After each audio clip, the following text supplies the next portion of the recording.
Phone के records कब आएंगे? जल्दी करो, मेरा सब्र खत्म हो रहा है। किससे झगड़ा किया था? मैं अब इस हवेली में नहीं रहना चाहती हूँ, मैं जा रही हूँ। कहाँ है वो? दिलान साहिबा, इतनी बेचैनी क्यों है? उसने मेरे पोते को कैसे मायूस कर दिया है। तुमने हमारे बीच में आकर सब कुछ खत्म कर दिया, बरान को मुझसे दूर कर दिया। मुझे तुम दोनों के बीच आने का शौक नहीं। अपना सामान पैक कर रही है वो, हवेली छोड़कर जा रही है।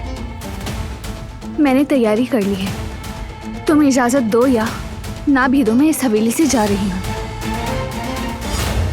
खतरापा, सामान ले आए।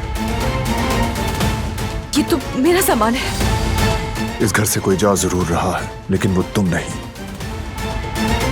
बहरान, खामोश।